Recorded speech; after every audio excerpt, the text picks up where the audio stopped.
Hey guys, so I just want to share with you guys this cute little princess, and don't mind the dog in the background. She is mad that she can't come into the room, so she's gonna keep barking and barking and barking till she gets tired. So yeah, this is a cute little cutie here. I just wanted to share with you. She is 3.5 inches long, but of course her hair isn't.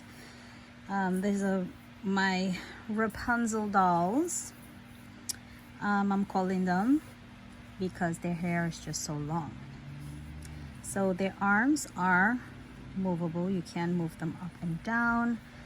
And she has her little undies on. And her little shoes have some sparkle to it. And she's all ready for Valentine's Day. She has little hearts on her dress. You can see the little hearts there. This is movable. You could take this off. Her hair is also stylable. You can cut down the hair if you chose to.